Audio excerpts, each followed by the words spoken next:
Johnson, Ms. Cushenberry, Ms. Greco, right? And welcome, Chair Colonel Guyer and Attorney Harlett. So Ms. Boatwright and Ms. Hay, welcome as well. Thank you. It is now 1:06, so we'll call the meeting to order. Is there a motion for approval of the agenda? Ms. Hay or Ms. Boatwright? So moved. So moved. Is there a second? I'll second. Recording in progress. All in favor? Aye. Aye. Aye. Ms. Hay, can you hear us? Yes, I can. I'm an abstention. Okay. All right. So it passes 2-0-1. All right. Please join us for a pledge of allegiance and statement of immediate notification. I pledge allegiance to the flag of the United States of America and to the republic for which it stands, one nation, under God, indivisible, with liberty and justice for all. Thank you. Has the media been properly notified, Ms. Cushenberry? Yes. Any public comment? No, sir. Okay. Is there a motion for approval of the June 11th, 2025 committee meeting minutes? So moved. Okay, thank you, Ms. Hay. Ms. Boatwright, would you like to second? I'll second, but I'm going to abstain because I don't think I was at that meeting. Okay, all right. Properly second. All in favor, say aye. Aye. Aye. Okay, passes 2-0-1. Okay, so to tee up today, this is really designed to be an ideation session, to just do what the legislative committee did before relative to the fairness in testing and how we talked about it. We had dialogue about it. It moved forward at various stages, committee, our board, and passed unanimously at the South Carolina School Board Association's legislative committee. So it will be on the document in the December annual meeting for the school board, South Carolina School Board Association. Wanted to step back and give everybody a chance under the 3 bullets that we have noted to think, are there areas that we can actually target? They may be traditional areas like discipline. They may also be areas that we have not traditionally looked at, but they have an input factor into the school's ability to raise public scores of our students. And so take your constraining hat off, if you will, as you always do, and let's go through that. And feel free to pose questions at any time, but we will not reach conclusion today. Today is just to sort of stir up the pot a little bit and get the creative juices, innovative juices flowing as they normally do with the people online and here in the conference room. So we can think about how can we help the school district, not ours, but all school districts. And it will make a difference. So with that, if you don't mind, I'll go into the first discussion, which is on discipline. And so the way that's been posed to me is, yes, we know there's some tremendous guidelines from the state in terms of how discipline has to be carried out. What are the limits? What are the authorities? What are the solutions that are available to us? But I want you to take a look at it from what we know, and then also from a teacher's perspective, do they think it's working? And so we have had Mr. Smith join us. Welcome, Mr. Smith, as well. And so would either one of the colleagues online like to take a stab at this first? Sorry, I have a question.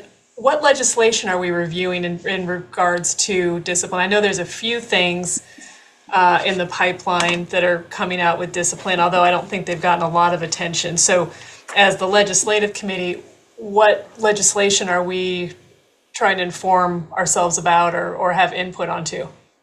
At this particular point, none of that. What we wanted to do is not be constrained by what's out there, but we are going to refer to it just like we did with the the pre-filed bills. We'll look through all of those and then bring those before the committee. And that will be open game on ones that are already out there. So we will do that segment. Today was just to sort of get our juices flowing. Is there something that we intuitively feel like we haven't addressed that in this environment may be worthwhile consideration?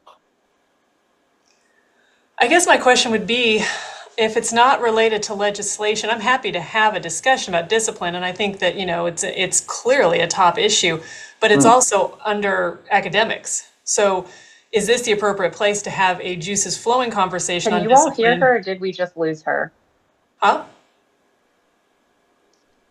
What happened? Can you? I didn't hear- We lost you. Oh, can you hear me now? Yeah, Yes. say it again, Ms. Boatright. Okay.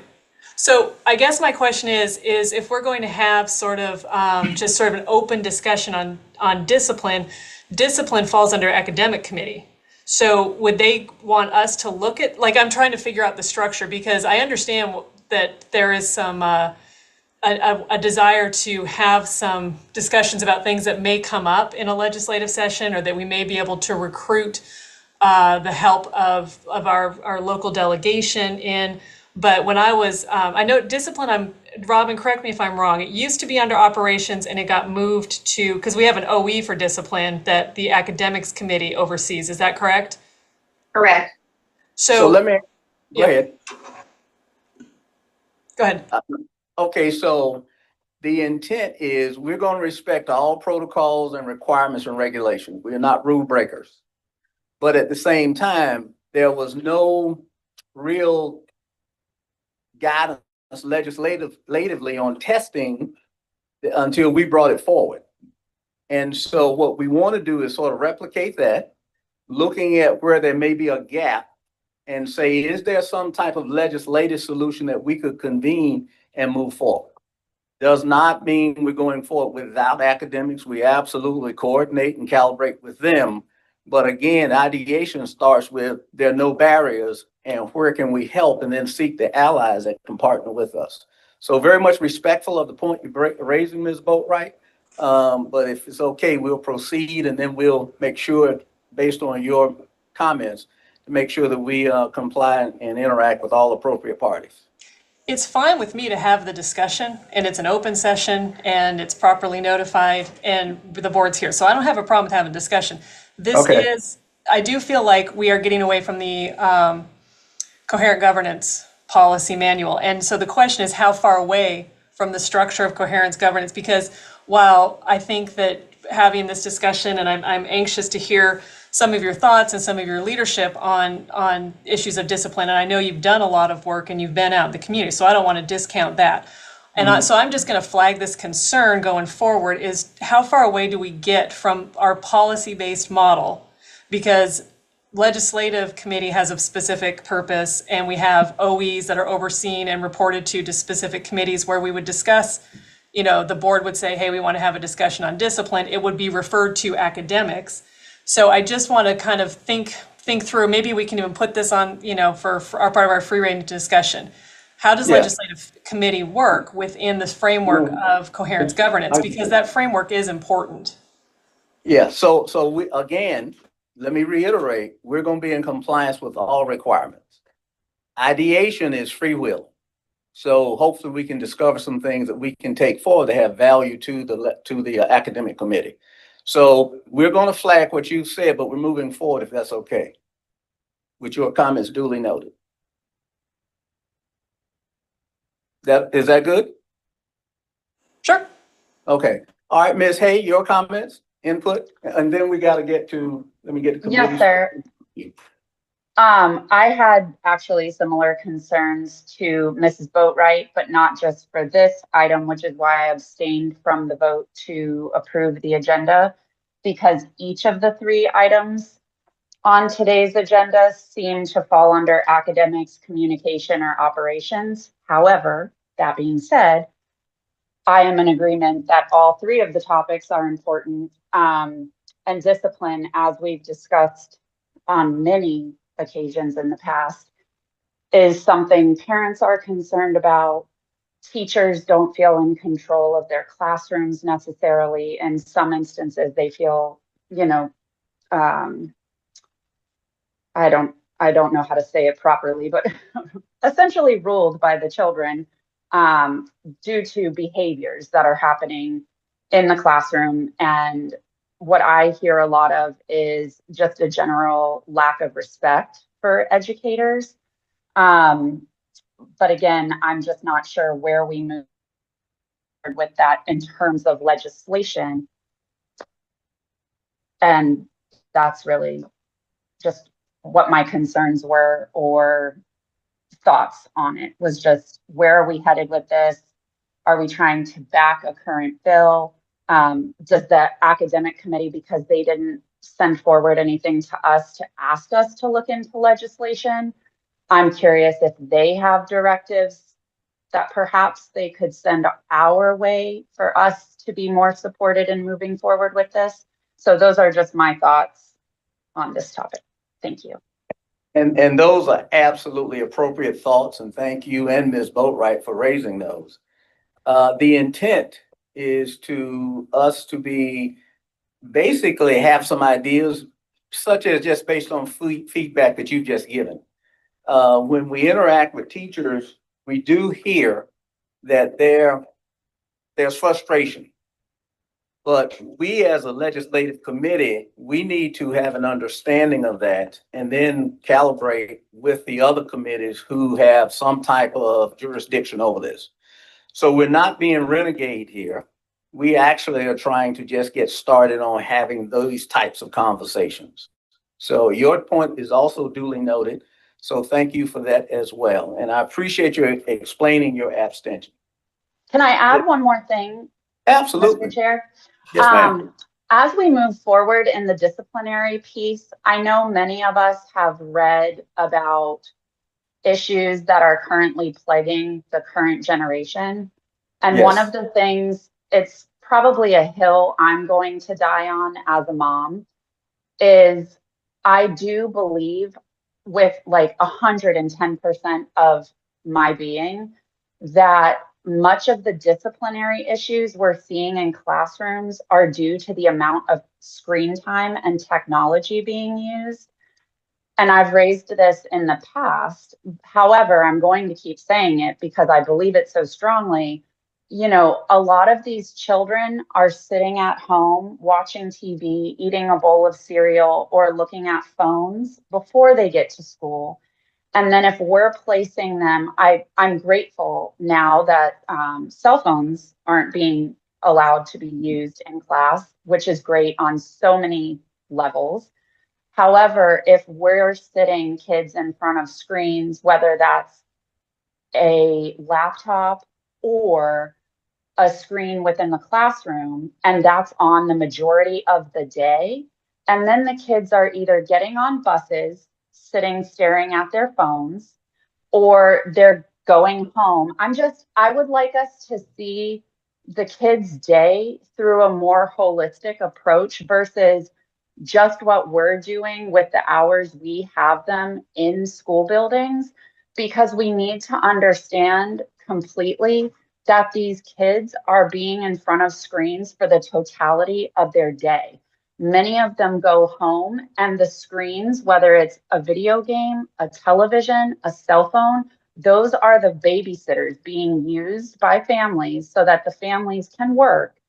And then they're on these screens. I mean, I talk to families, they are on these screens until bedtime. Some of them have screens on in their bedrooms as they fall asleep. And it's not me, just my opinion. It's scientifically proven that the light given off by these screens impacts their brain chemistry. And I just would love to see us get back to a more old school, if you will, method of learning where the kids are actually touching pens and paper. That tactile feedback is really important to us as humans in general. There's no one age group where that's important. But I think, to round this back to how it relates to discipline, if you talk to any counselors, psychologists, kids, professionals who work with children, they will tell you that the behaviors are drastically different between kids who are constantly in front of technology versus those who aren't, and they can't regulate their moods as well. They have complete meltdowns when tech is taken away from them. And it's just, I truly believe if we can get our kids back to a more grounded, old school way of teaching and going about their work. And there are methods around this. I mean, we can now scan with our phones written documents and upload them. So there's a way to use both together. But I'd really like to see us, in terms of discipline, really talking about the uncomfortable truth that though technology is this great tool, and yes, our kids need to learn how to use it effectively and responsibly, they need to stop being in front of it all day, every day. So that's all. Thank you for listening. Oh, yeah. Mr. Chairman? Yes, sir. May I bring something up that's, would answer part of what you say is saying, I was approached by an attorney, to see if the district was interested in participating in a class action lawsuit against social media. I got it from the attorney and immediately handed it to Dr. Rodriguez, who immediately handed it to Wendy. So there is a class action lawsuit in this state with a number of different districts that are participating in it to put, it's against school districts, against social media companies. And we're talking Snapchat, YouTube, all of that. And you want to say anything more? Yeah, what I've learned is, first of all, Mr. Dave Duff presented to the board several years ago on the same lawsuit. And I learned that there was a state court action brought out in California, the Ninth Circuit, and a federal court. The state court action was dismissed. The federal court action is still pending with some causes of action dismissed, but the case is still pending in federal court. But a lot of the causes of actions were dismissed, but there still are a few left. So that's something we need to speak about and get legal about in our executive session about how we would like to, whether we want to proceed and which one we want to work with, or. So I'll have all the information available. Thank you for bringing that up. That's a Yes. huge point. I would like to call to the committee's attention before going to Mr. Smith, is that the committee actually crafted a truth in media resolution. We felt that was too incendiary to bring forward. We wanted to basically target something that's more approachable. But it's good to hear this, because what protects social media, which does not protect print or traditional media, is Communications Act of 1996, Section 230. And so people are beginning to see now, with the rampant expansion of social media, they are really overturning the norms of our society, and it's having a real negative effect on it. So, Ms. Hay, I support what you're saying, and I too have read. I'm certainly not as versed as you are, but thank you for bringing that up, ma'am. That's an important point. Mr. Smith?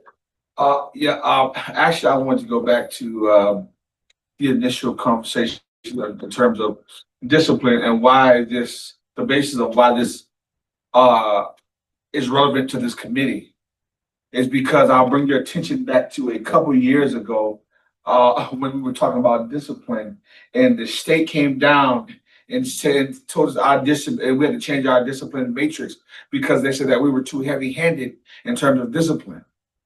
And so I'm not sure, but I believe, I'm not sure if you were, I think either you was Carlos, or I know they dealt with the Office of Student Services. And then they told us that our discipline matrix were too heavy-handed, and we had to rearrange our discipline. I don't know if you remember that. So actually, this does align because you're talking now upon having to make changes upon state legislators and upon the state to have them to understand how incompetent it is and how important it is to possibly change the framework of how we discipline our students. Because if they said that we were too heavy-handed, then obviously we would have to get to some legislators and allow them to know that the current portal tool that we're using right now is not possibly within the best measure for us to be able to allow teachers to teach it, for us to be able to be able to hand down consequences. So in terms of that, I'm not, I know Ms. Hay probably wasn't with us at that time, but I'm not sure about Ms. Boatwright. But I do remember we were very shocked at that time when they came down and when we had to go back and we were wondering why we were doing disciplinary measures again, and we had not long did them, and they were bringing us it was OE or ARs, whatever it was. They were bringing us new ARs, and that's how we found out. We as a board, we found out about it. So in terms of having this conversation, I think this is the appropriate place because there has to be some conversations started not just on the school side, but it has to be some conversation started on the board side in terms of understanding the law, and understanding what gives them the authority to say, hey, look here, y'all are too heavy-handed, and to have them to understand, hey, this is why, and because we're seeing an uptick in terms of expulsions, in terms of behaviors, in terms of suspensions. So therefore, to mitigate some of that, then we may need to tack them on the front end and tell them that it will not be accepted. So I do think that this is a great place to start it at, even though we talk about it in the actual academics, but academics will not be the place to say, hey, we need to get to legislators. I think that those two have two different caliber in terms of what their mission is. So I think that this is a great place. And I see Mrs. Carter would like to speak, and she can speak to the other part of that. Ms. Carter. Okay, wait. Okay, so thank you for that. And one of the things I'd like to add to what you're saying, which is glad you brought that up. I think Ms. Hayes mentioned about there being a lot of research that's come up since that particular point in time. So well said, we're captured. I made a note of that as well. I'm sorry. I just want everybody on the board to know that in our disciplinary matrix, we do have a specific code on cyberbullying. And also a couple years ago, when Gavin's law went into effect, we now have a provision on sexting.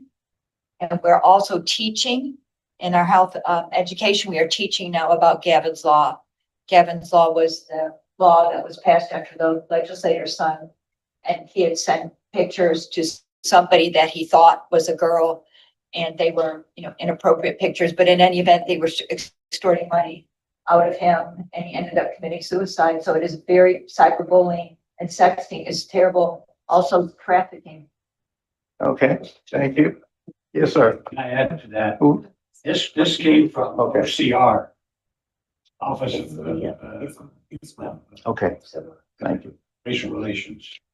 It was a letter to Dr. It White. was basically looked at our statistics of punishments given out by race and gender, and said that this is, he mentioned, it's heavy-handed toward males and toward minorities. And that's exactly what it came out from. So points well made. I've captured them as well. All right, Ms. Boatwright, I think you had your hand raised, ma'am. Sorry, I missed you. I was looking internal here.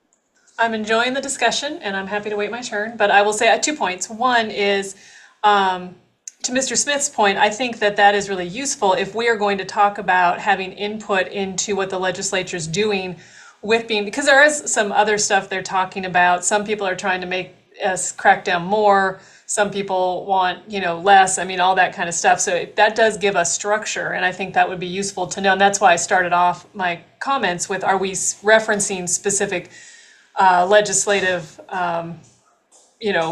possibilities, discussion. So I appreciate that. The second thing is, to Ms. Hayes' point, that social media thing has been circling for a long time, and we have had 2 separate executive sessions. Several attorneys have tried to get involved because it's a class action, and it was similar to the one that they did with regarding to vapes, where the districts did get some money that participated.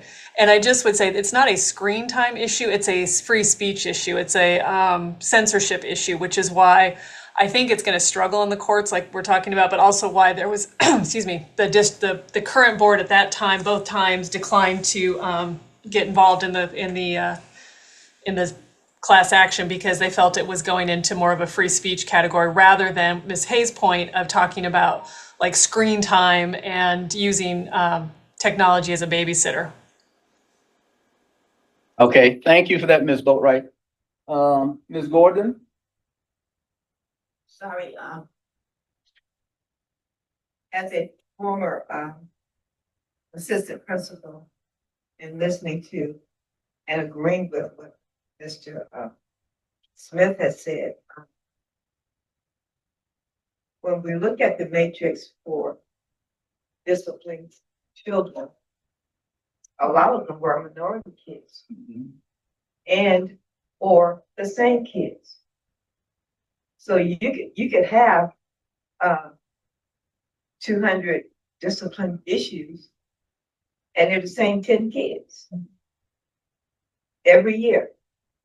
So I think what we need to look at is, and I know we have the BMSs in the schools and trying to help in that area, but how do we help those kids to drop their numbers so that our numbers don't look like we're targeting?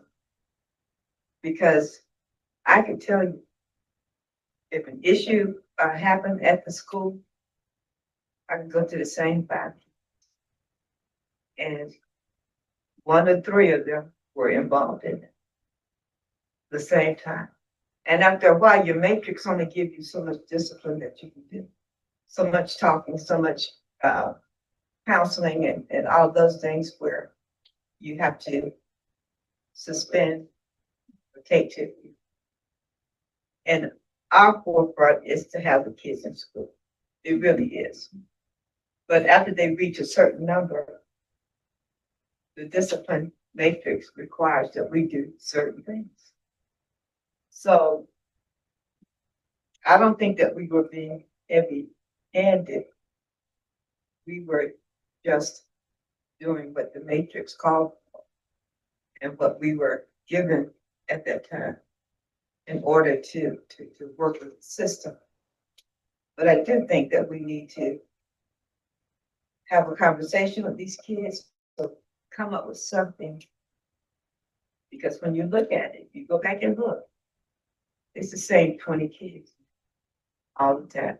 It's the same 20 kids that we need to give some help to. And we're not helping them. And you can talk to them all day long. I've seen some since I've retired, you know. But you do have a fear because as a human being, you don't want to be too heavy. But you don't want to lose your job either. You know, so I think that the legislators are sitting up there while we're down here. We're in the trenches, people. And today's kids are not like they used to be. They'll cuss you out. They'll pull a gun on you. They'll pull a knife on you. And they'll do it to their colleagues. So I just think the adults and the kids probably need to get together and come up with something that is going to help those 20 kids at this school, 20 kids at that school, come together with something that we can do. Is anyone else on? Ms. Frazier. Ms. Frazier? Welcome, ma'am. I'm sorry I overlooked you.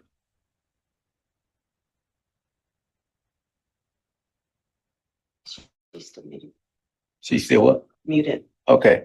All right. Okay, so this is great dialogue. This has been certainly an incentive for us to look more. Will you raise your hand, Colonel? Yeah. Okay, go ahead. One other item that I talked to the superintendent about. Last year, we had 2 incidents of guns in school. And of course, our parents and constituents all beat us up on that. I found out, much to my surprise, that there are been a number of instances where a child has been found with a weapon in their school. And what happened is the child was turned over to the parents, and that was it. It seems to me that if a child gets found with a weapon on the school grounds, there's only one thing that will happen, and that is you're going to juvie.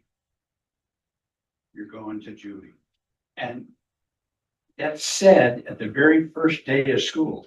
And and reinforced throughout school. You bring a weapon to school, you're gonna have a one-way trip to Columbia. Now, you may not stay there, but you're gonna see at least the inside of the juvenile hall in Columbia, and you're not gonna like that. So don't bring a weapon into school. It's an incentive not to do that. And that has to do with the solicitor and state regulation.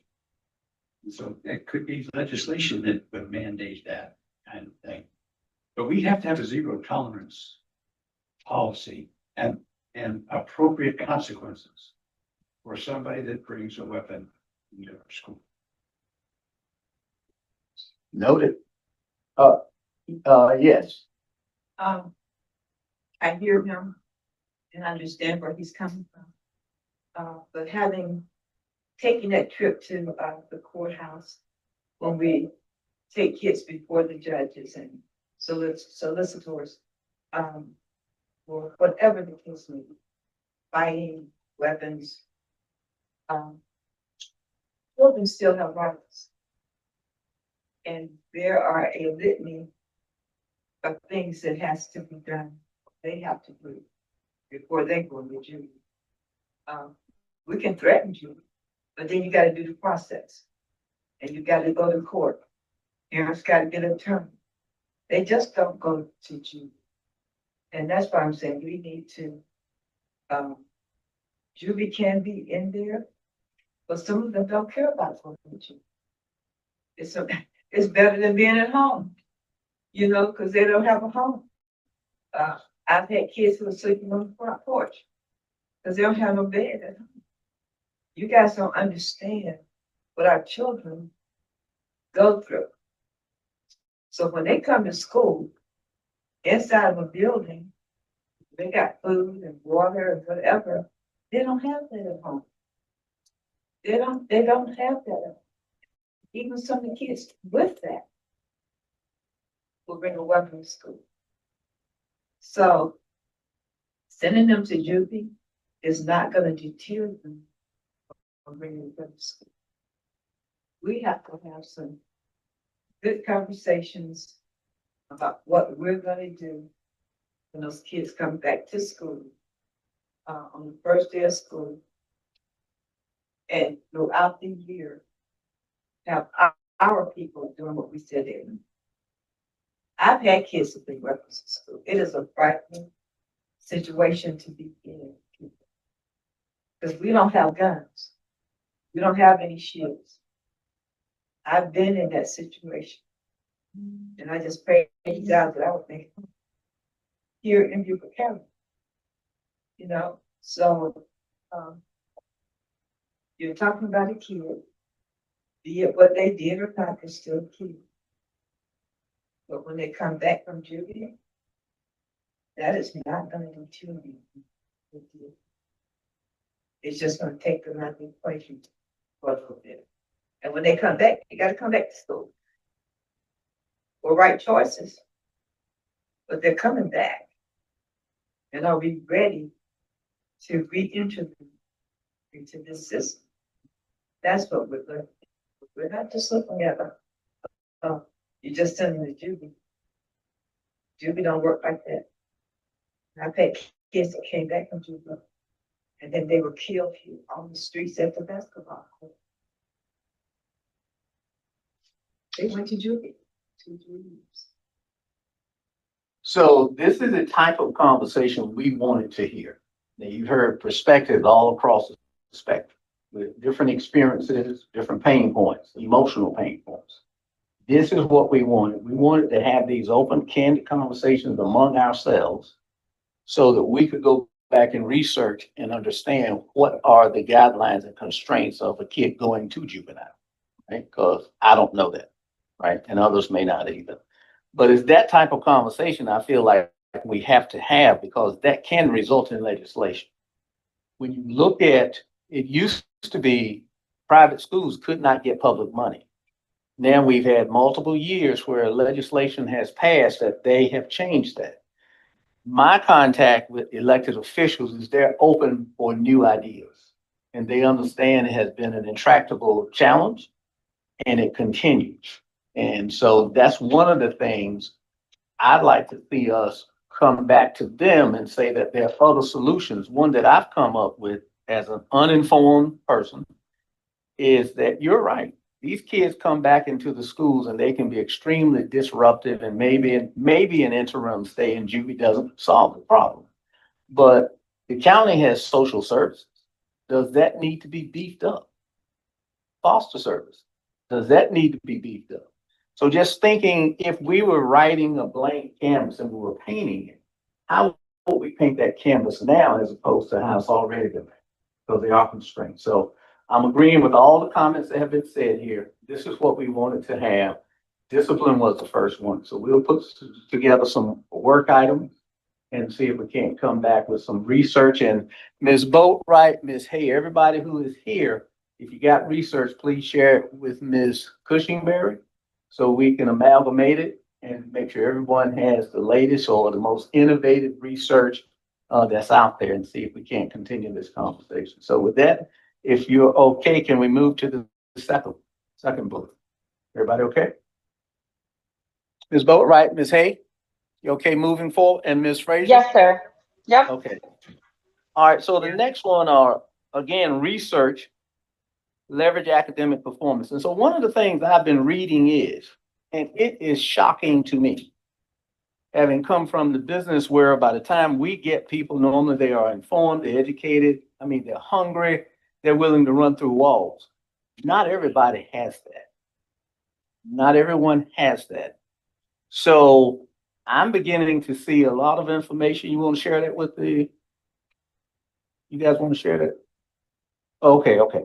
All right, so a lot of the information that I see is saying that the family is the first teacher. Now, we already have programs that say parents as teachers, which has gotten 2 national awards, right?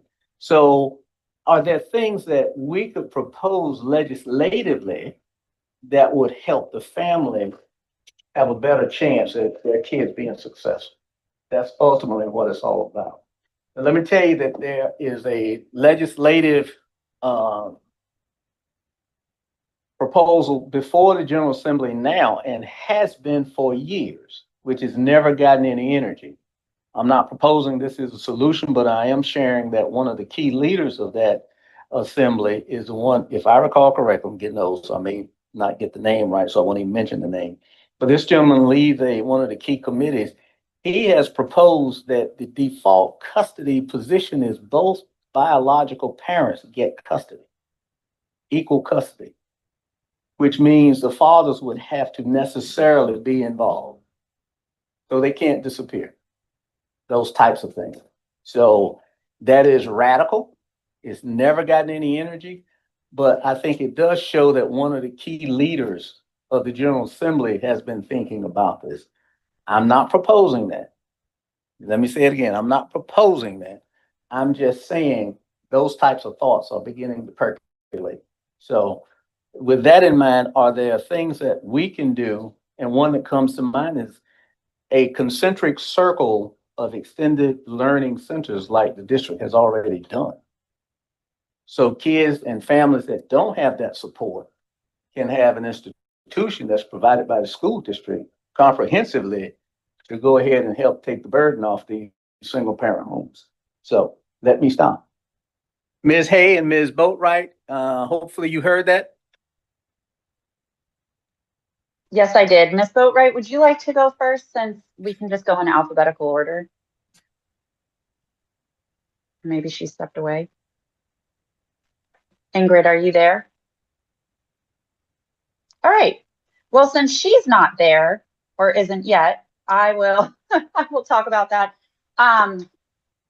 This is interesting because it actually aligns with the disciplinary factor that was just addressed in the first point or topic of today's agenda, because I think it's by design, the statistic that is often left out when people like to research discipline metrics and things within school systems is actually the makeup of the home. So they get the race and the gender of the child, but they typically neglect, is this a child coming from a functional two-parent household?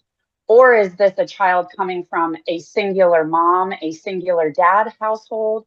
Is this parent or is this child coming from a household that has a very dysfunctional co-parenting situation?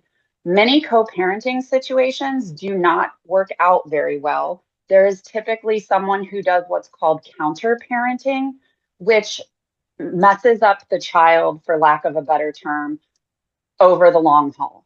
So that radical legislation you were discussing, where you're forcing a parent to be involved, in what I have seen in life experience and the professional realm, that would be a disaster. So that immediately, when you said it's lost steam and hasn't gone anywhere, I was like, well, it's no wonder. But I like to think of things more from a root situation, because to your point, with the age and by the time we get children, something's already started. The kid's already in a process of learning. They're already in a process of learning emotions as well, not just academic learning. So I think as a culture, which we can do this, we could do this through education, we need to get back to a place where we are promoting the importance of things like abstinence. Yes, we know every child's not going to be abstinent forever. And I don't mean abstinence for the sake of abstinence. I'm talking about like abstinence so that you know your worth, whether you're a male or a female. What does it mean? How will your life change when you start behaving in a certain manner? Because that is a huge indicator as well of the trajectory of any human person, is when do they start becoming sexually active? And I bring that up because the majority of single parents tend to be single parents because well, it's not because they began sexual activity earlier, but again, that's a stat where the majority of single parents you're going to find, they started off their single parenthood journey as a younger individual, not like a 30-year-old who decides to become a single parent. So I think if we could implement something even within health classes, but even starting earlier, you wouldn't discuss abstinence necessarily with a middle schooler, but can we start teaching our kids, not that they're snowflakes, which was a huge thing when I was growing up, but that they have worth and value and how to respect themselves as a person, which would then feed off of, again, the disciplinary issue of respecting others as you would want the self-respect in return. And then I think your point, Mr. Chair, was perfect.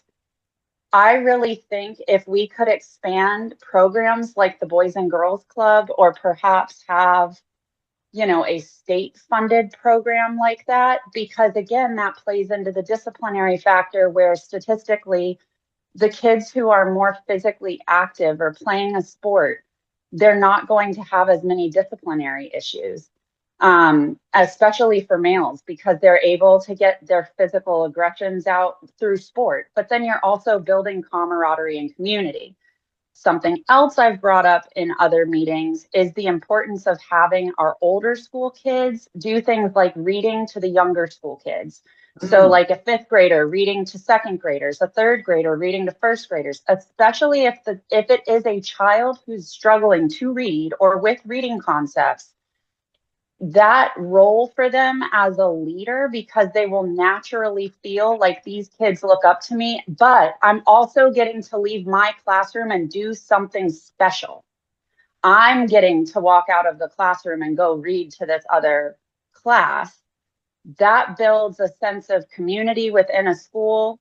That builds the self-esteem of the child, and again, would play into the self-respect that child would then have for themselves. And I'm not sure, I should ask Dr. Rod, but if we do groups with children who are targeted for disturbances at home, I know growing up, we had a group called We Shine in my public elementary school, and kids who were at risk or in certain situations were given lunch each week in a counselor's counseling room instead of eating with, their normal environment in the cafeteria. But again, it played into, the counselor would take pictures of the We Shine group. They would do arts and crafts. They would have special conversations while they talked, and they were allowed to eat their lunch in that classroom. So things like that to help the kids feel a sense of they're doing something different, they're doing something special. And again, fostering respect of self, but also respect of others in their community, knowing that other kids are going through struggles and maybe they're able to help each other by being part of these programs together, I think would be really beneficial to all of our kids here.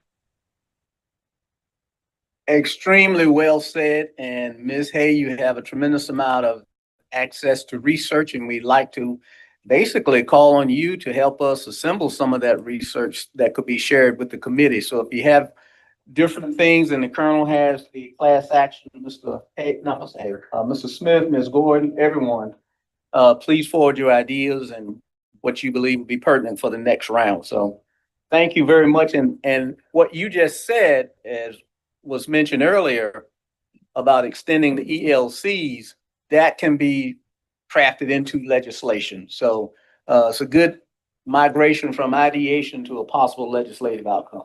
Any others? Yes, sir. One of the things that we've been briefed on the board on academic achievement issues is absenteeism. Back in the day, we used to have truant officers. Truant officer, it list kids that didn't show up for class. The truant officer would go to the home and try to find the child, or to see if there was parents. Oftentimes there was nobody there. And if there was nobody there, take the child. I don't know if you still do that. You take the child to the school. We need to figure out, and also law enforcement was informed that as you were patrolling and you came across school-aged child during school hours, you had probable cause to stop that child. Find out what his academic status is. Is he enrolled in school? And if he's enrolled in school, the police officer could take him to the school. That seems to me something that we haven't done, but absenteeism is definitely a major impact on academic performance. When you do that, you look at the data and you see the kids that aren't performing, you find kids that have high absentee rates. That's one issue I'd like to mention. The other thing I'd like to reinforce what Elizabeth had to say. I used to teach junior achievement to 8th graders, teach economics. And my first day of class, I would say, who wants to be rich? Raise hand. Who wants to be poor? Nobody's hand. So, well, I can't tell you how to be rich. I can tell you how to be poor. And I have the statistics. And the statistics say, you have a child out of wedlock, you have an 80% chance of being in poverty within the next 20 years. But, and that's what Elizabeth was talking about, that this is a kind of thing that can be taught in classes to share with our young people. This is the statistics. Not telling you what to do, I'm telling you what the statistics are if you do these things. You know, if you have a felony conviction, you drop out of school. Here's the statistics. Do you want to be a member of that statistic? So those are the two issues I wanted to mention. Okay, excellent. Mr. Smith? Yeah, I was sure Mrs. That's fine. No. I was sure Mrs. You asked a question that I want to share. And actually, I do want to share. But it was going back to your first point. Okay. I was showing her a picture of something that is a part of this conversation right here. Mm-hmm. That's going on in my community right now. That Sure. it's tearing my community apart right now as we speak. and it's public. There were some kids who, well, not you should call them kids, still young adults, but anyways, they were in pursuit of they had some weapons, and also they had some weapons around some young kids, and they shouldn't, and it went public. And so right now in my community, we're having parents and cousins and families to tear apart in terms of opinions and tearing apart, and I'm going at it in terms of there are no outlets for the kids and different things as we're discussing. And what she just said about people don't understand what some of these kids go through, and not only to make their hair stand up inside, I was hurting because, and then I just showed her that, said to show her point was very valid, because prior to arriving to this meeting, I just was in another meeting talking about this with some people about some of these concerns. So it just emotionally, and now it put a lot of my heart in a minute ago, and that's why I showed her. But also, the question appears to me as board members of leading of the educational process in this area. What are we willing to put forth in terms of putting your money where your mouth is? What are we willing to put forth to help change the the community in our area? Because realistically, on this side of town, there's nothing for these kids to do. And I spoke to one of those. I spoke to a kid yesterday. He said, "Mr. What we got to do? The bowling alley was shut down. The movie theaters is where the public is. So what do we have for these young kids to do? We talk about these kids need time away from off of the laptop, off of the phone. Well, when they take time off of that, what else are they going to do? Are yeah, we got a couple bike paths. Where are they at? There are no bike paths or in different parts of the island. So are we really willing to go to county council as a school board and say, listen, what you're doing as county council members are beginning to affect us as well, because you give people breaks, businesses breaks when they come to Beaufort. What businesses or what breaks have you given to someone who's going to build a movie theaters to do something for the youth in this community, or people for not for the youth, but for family, period. What movie theaters to go to a movie? These kids can barely, some of these kids can barely go off Salmon Island to Food Line. So how can they afford to even have a ride ticket to the Bluffton to the nearest movie theater? And you talk about internet problems. So there's a host of things. And my question to this board is, when will we? It's good to have a talk around, but when will we actually put the actual efforts in? Look here, as a board, we stand together saying that we're coming to county council, that we want to team up with you guys, and we want to give someone a break, or we want you to give somebody a break to create some outlets for these kids.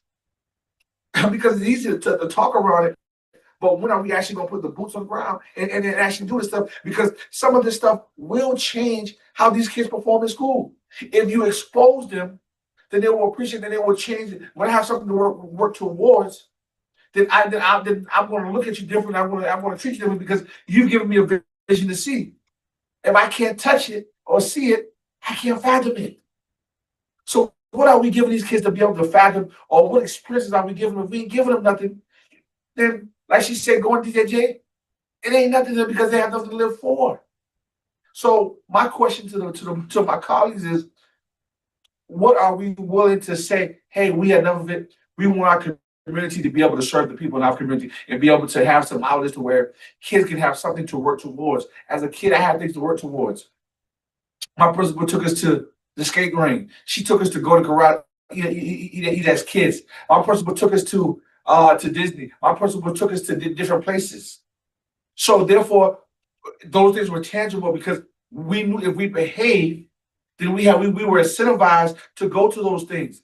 When I look at even at the school district, what trips do we really take these kids to? What do we really incentivize for these kids? We have to start asking ourselves too, and point the finger at ourselves. What are we putting forth to incentivize for these kids to be able to do, to want to do the right thing? So I just want to put it. I'll leave it there. No. That's great input. Let me tell you what I took down. Now, everybody who's spoken, I've taken notes here. All right. And what I've asked is each person who's spoken, you codify it and send it in to Ms. Cushingberry. So what I heard from you are actually give the kids learning experiences that take them out of whatever clustered situation they're in. I grew up in that type of situation. Okay, so I know. Our eighth grade teacher took us from Eastern North Carolina, poor area, to the military bases, Tidewater, up the naval base up there in Tidewater. There was nothing in, I never knew anybody in the Navy until that. So those things you mentioned bike pass, you mentioned theaters. What I really was very impressed by is our principals and our teachers did take us on trips. I don't hear that now. It's happening for like athletic teams or debate teams. Those things are happening. But for Joe and Jane, little Joe and Jane citizen who are just there, we need to make sure that they get that too. So what you're saying is capture. So you've had a wonderful opportunity, and that's why I wanted to know, because I figured you had seen something. I saw how you walked in the door. All right. So I knew you had some passion about something. So I'm glad you brought it up. All right, fair enough. Any others? And can you call Dr. Bruder? Tell her to come on so we can do point number. Mr. Chair? Yeah, we got Ms. Gordon. And then can I come right back to you, Ms. Hay? Yes, yes, sir. Okay, Ms. Gordon. I agree with what Mr. Smith was saying. I remember when I moved to Beaufort, and one of the things that impressed me was what the schools actually did for the children, and taking them to different events, different, although minimally, there was actually really nothing here for them to do except go to the movie, go to the skating rink, that kind of, but those things are gone. And right now, Beaufort is more incentivized by adults. We want to make sure that the adults move here, that they come to the beautiful water. We do what we need to do to get them here. So we're building schools so that they can put their children in schools while they go play. But where do the children go? And what do they see when they look at their devices? Because we can't monitor everything that they do. Parents can't monitor everything that they do. But we can help the parents in talking to county council and say, bring the movie theater back. Ain't nobody got no car to drive down there to Highway 21 and sit down and have them put something in your car so you can hear. The kids had a chance to talk to each other, be together, and do things. Schools could take the first graders, second, whatever, to the movie theater for a project. That being said, and I'm still listening to Mr. Guy in my head about DJJ. And I remember when we worked with DJJ, we worked with, I knew just about everybody tell me, for our children. But the one thing you really don't want to do is end up with 50 kids from Beaufort County at DJJ because they have no choices. Everything is on in Bluffton, the movie theater. That's in Bluffton. That's not in Beaufort. It's one county, but that's a long way. Even I don't go to Bluffton. That's a drive, people. And these little kids don't have license. But what they have is they want to go to the movies. They want to be with their friends. They want to go to the park. I had some young men from Beaufort High School some time ago to sit down with us, and they asked us to bring certain people to this meeting, all men, and we got them all to this meeting, and we only let the men talk to them, no women. no women. But one of the things that came out of it was that in their community, the OGs was running things. If they wanted to go down to St. Helena and play on the basketball court, they had to get permission from the OGs. Now you're thinking these OGs are 40, 50-year-old men, 30-year-old men. These are 18-year-old dropouts. And they're running things. And this is what our children are, you know, that's what they see every day. But we're not doing anything. We're building more schools. And we don't give a ham sandwich what's happening to them after 2:45. We say we do. That's right. We don't have that. We have Boys and Girls Club.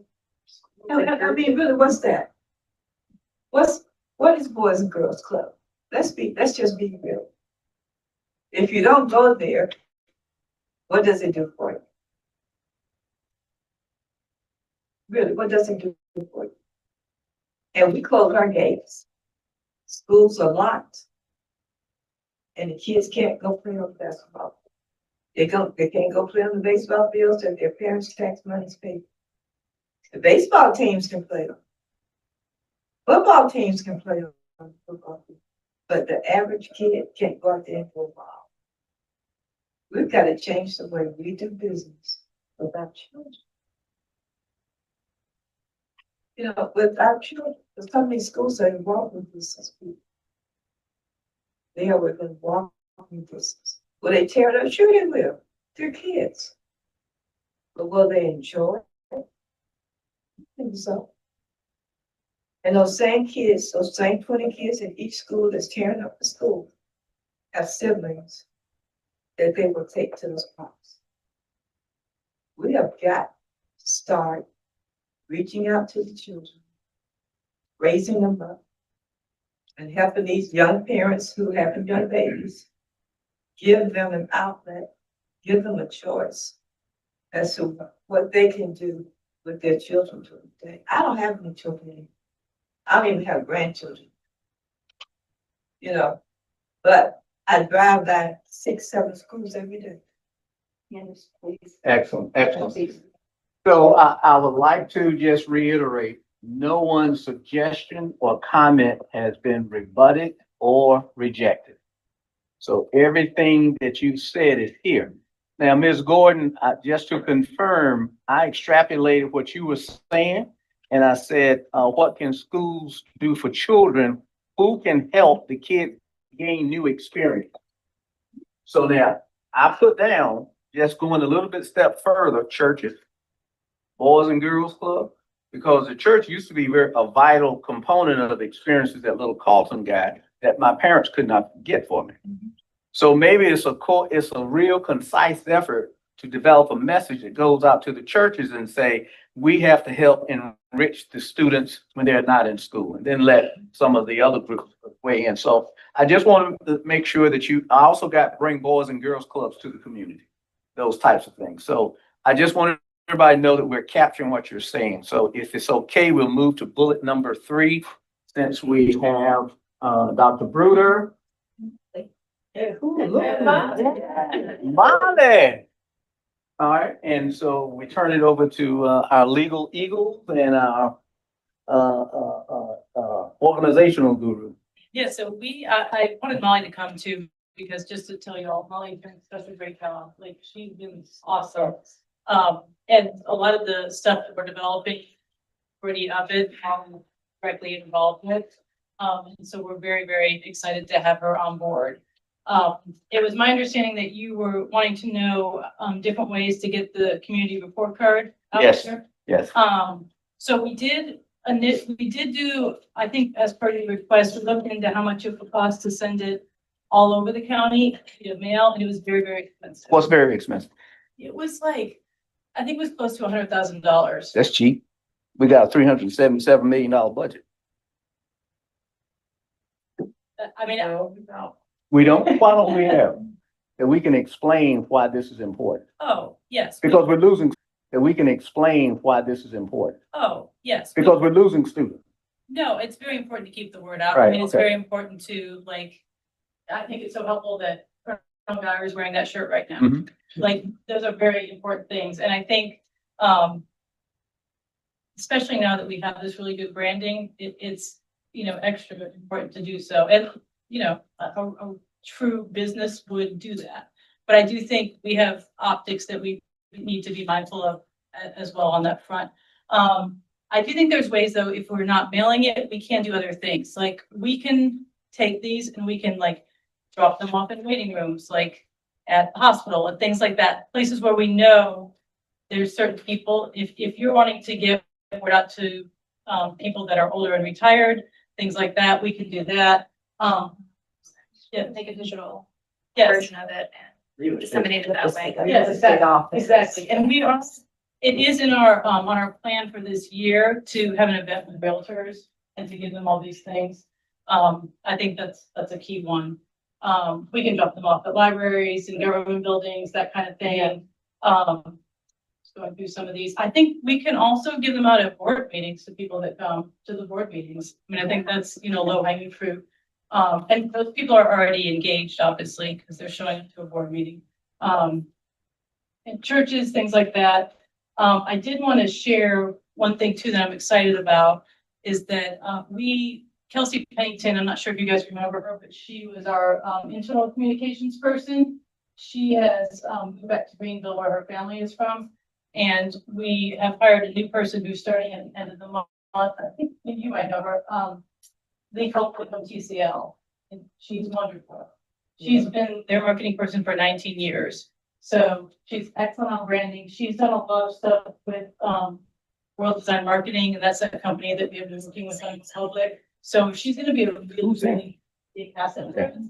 And she has a lot of good ideas, even on internally getting our message out, which I think is important. Like, we have 3,000 ambassadors right here in the school district. That's why I point to you like wearing the shirt, right?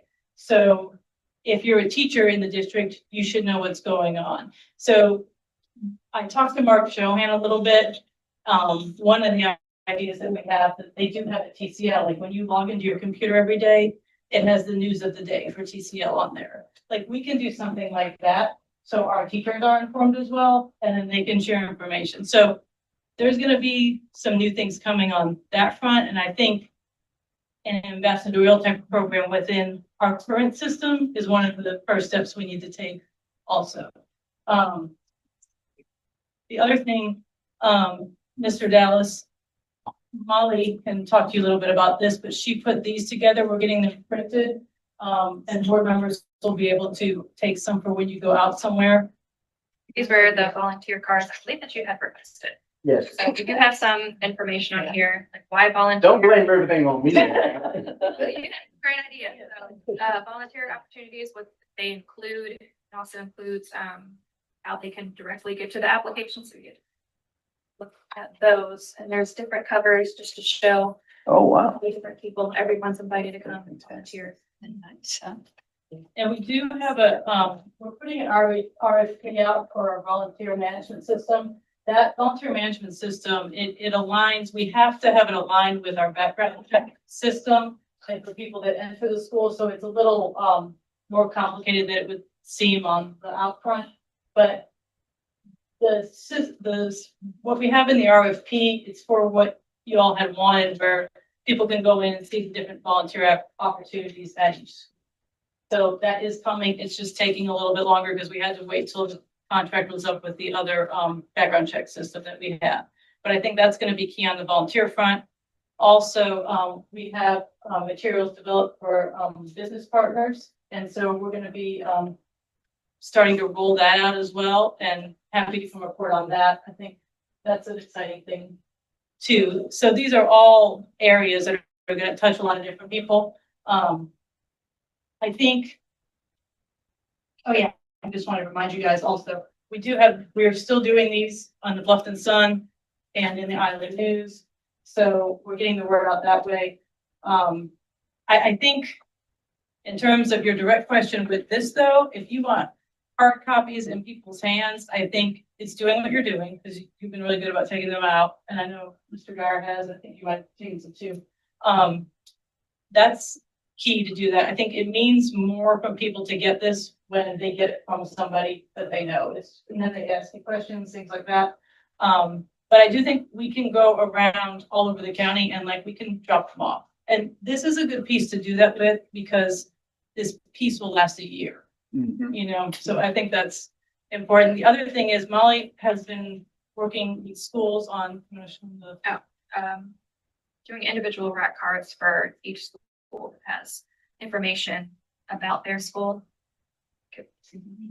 Have we requested of the principal how they're going to distribute it? well, I'm right, still working on Yeah. getting the information from That's principal. nice, that's nice. yeah. So, and St. Helena, that's one of the first ones that Molly did. And I think people just need, like, something like this is really good for people that are very, very interested and don't understand the breadth of what we do. But I think something like this is kind of a really good size for people to actually read it, you know? And these are, you know, not that expensive to make. But yes, we're open to obviously any ideas that you might have. Can I? Yes. Oh, Ms. Hay?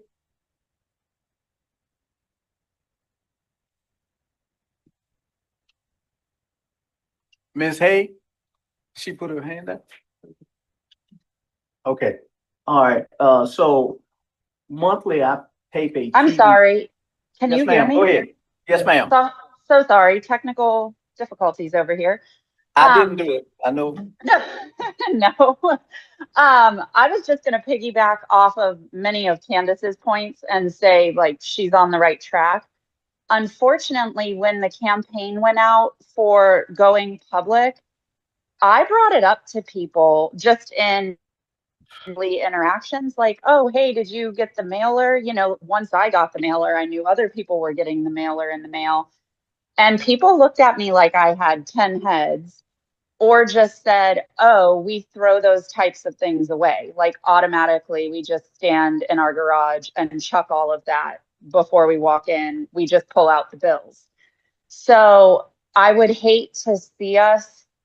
I understand that's not the same for every generation, but I would hate to see us waste resources in that capacity. But I was going to suggest basically the same thing Candace did. Even if we could get, you know, a certain size poster, like let's say double the size of 2 regular printer paper sheets to hang up in churches, office buildings, things like that. But Candace had a great point too. If we all had essentially palm cards with the information on it that then we handed to people when we're in conversations, it means more because the people are left with some sort of impression from the interaction versus just randomly being given a piece of mail that they have no tie to pay attention to. The other thing that I've seen other people do, and I'm sure we can at the district as well, is, for example, if it's something really important and, you know, like drawing people to the district, perhaps there's a pop-up immediately when anyone comes newly to our website. And that typically, I forget how long it takes for the cookies to erase. And then if they came back to the website again, the same notice would come up. I forget what those are called, but it's like a pop-up and it would come up and say, have you thought about, you know, whatever our catchy sentences to get people engaged or looking at the information. I think things like that, using technology, social media. I had asked Mrs. Boatwright if she had gotten similar feedback as what I was getting, that everybody was throwing things away. And she said people had seen it, for example, on their social media feeds from the district page popping up in their news feed. But again, they weren't reading the information that came in the mail. So again, just piggybacking on what Candace was saying, because I think she's on the right track. So thank you, Candace. No, thank you. That was very, very helpful. And the pop-up is a good idea too. We have the pop-up capabilities on our website, but I don't know if we have the capability for it to, if you're coming to the website as someone who hasn't been there before, but we'll look into that. That's a very good idea. We can also do that on the individual school websites too. I think that's a good idea because we can also then at that point put, if you have any questions about the district, please contact this person. So that gives them a person right away, I think. Or either that or something interactive where they have to check like one or two bullet points or boxes. Like, are you here looking for a student to enter into our district so that we're capturing information and data? Yeah, Does that I make think that's, sense? it does, it does. I think that's useful as well. No, thank you. Yep, thank you, Candace. No, thank you. The other thing is you do bring up a good point about, people throwing things away, and that is a risk with that as well. So I think we'll do a little bit more research into that, too. And we'll pull up our, social media stats on that campaign and just kind of, we can kind of do a little bit of, gauging and reassessing there. So thank you. And I'm sorry, there's my, get something? Oh, one, would it be possible to get performance metrics on the website that you could bring back into this committee so we could? Yeah. Or is that, Yes, we can totally Okay. do that. It's just, we have to be pretty specific with what we want to see. I mean, we can, whatever you determine Yeah. constitutes success, yeah. we whatever can do that. those metrics are, you Yeah, bring we that. can totally do that. And then the second thing I'd like to share, so on the taping of the TV show, which we get to do once a month, and we choose anything, and we're always searching for businesses and innovative ideas, right? And so after that, I went to 4 different entities, realtors, uh, and then 3 others, right? And took this, your community, sorry, don't say turn, your community report, and said, I had a stack of 7 to 8, and said, this tells you everything you want to know about the school district, and there's a lot you don't know that you should know. But I know the people and they know me. Immediately said yes. So Weiker's Realtor said, not only will we put it here in this main office, but we'll give it to another office and have them distribute it as well. So all of a sudden, just because of existing relationships, it's about selling, right? I got to get in front of people and let them know what the value of what I'm doing to actually get a sale. So the digital is superb, it's efficient, I'm in total support, but where we can maybe enlist board members, staff members to actually distribute it as well, I think that'll have a lasting stickiness. Yeah, I think so too. All right. You're right. Yes, sir. I would love to see things, simple marketing, about the same size as what you have right there. I live in a neighborhood that has a pretty good turnover of people coming in. And right now, they are people with kids.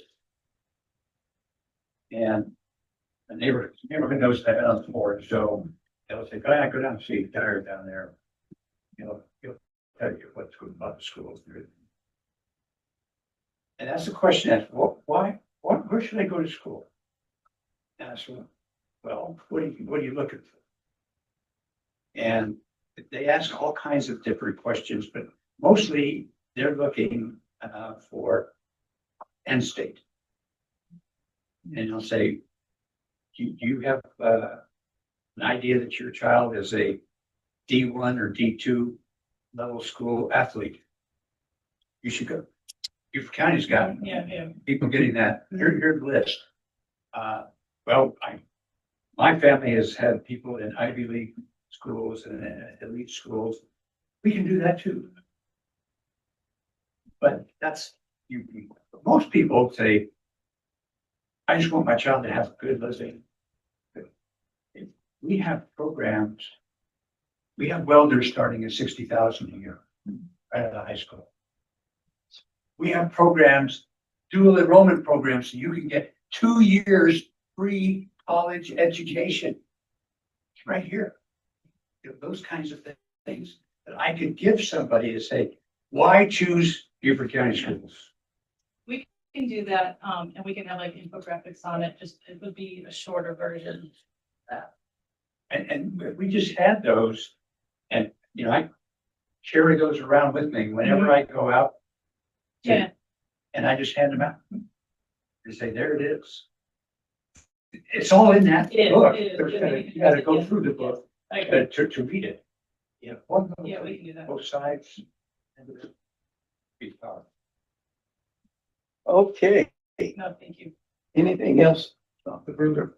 No, I think we're good, but thank you for your feedback. Molly, attorney, everybody good? We've covered three topics. Ideation is no one says no, right? So that's to create that juice. Everybody feels comfortable inputting. So all of your notes and comments have been captured to the best of my ability. If you committed to some point or propose some point, please send it in to Ms. Cushingberry. Our next meeting is September 10th.